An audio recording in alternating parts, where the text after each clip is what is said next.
নমস্কার বন্ধুরা, আমার চ্যানেলে আপনাদের স্বাগতম। আমার আজকের রেসিপি আমের মোদক। এই রেসিপি নিয়েই আপনাদের সামনে আসছি।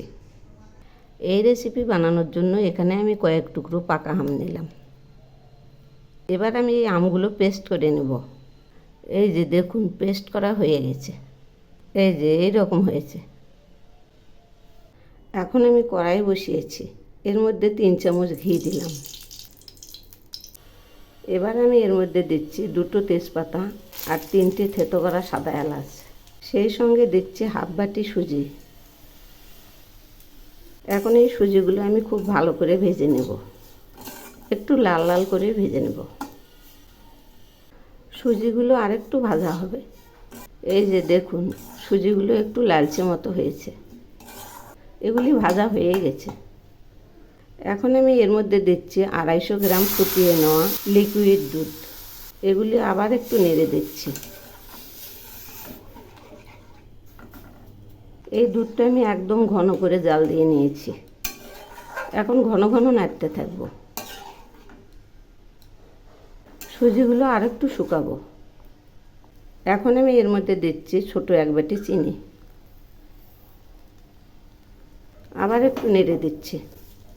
এগুলি আরও শুকাবো। এবার আমি এর মধ্যে দিচ্ছি পেস্ট করা আমগুলো। এখন ঘন ঘন নাড়তে থাকবো যাতে দলা না হয়। দেখুন, পাকা আমের জন্য কালারটা কত সুন্দর হয়েছে। এখন আমি এগুলি নরম নরম নামিয়েই ঠান্ডা করতে দেব। এগুলি হয়ে গেছে। সুজিগুলো ঠান্ডা করতে দিয়েছি। এখন আমি এর মধ্যে দিচ্ছি 5 চামচ গুঁড়ো দুধ।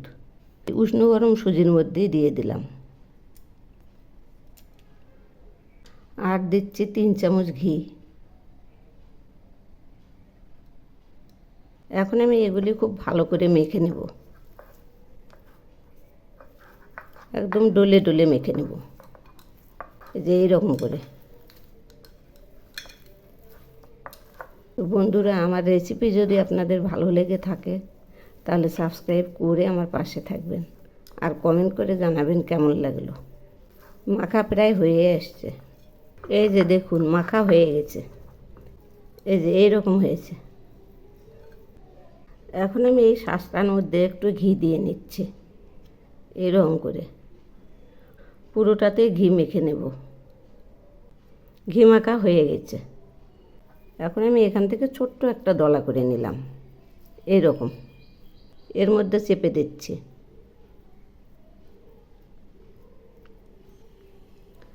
এবার এই পাশটা চেপে দিলাম, এই যে এইরকম করে। আর এগুলি সারিয়ে নিচ্ছি।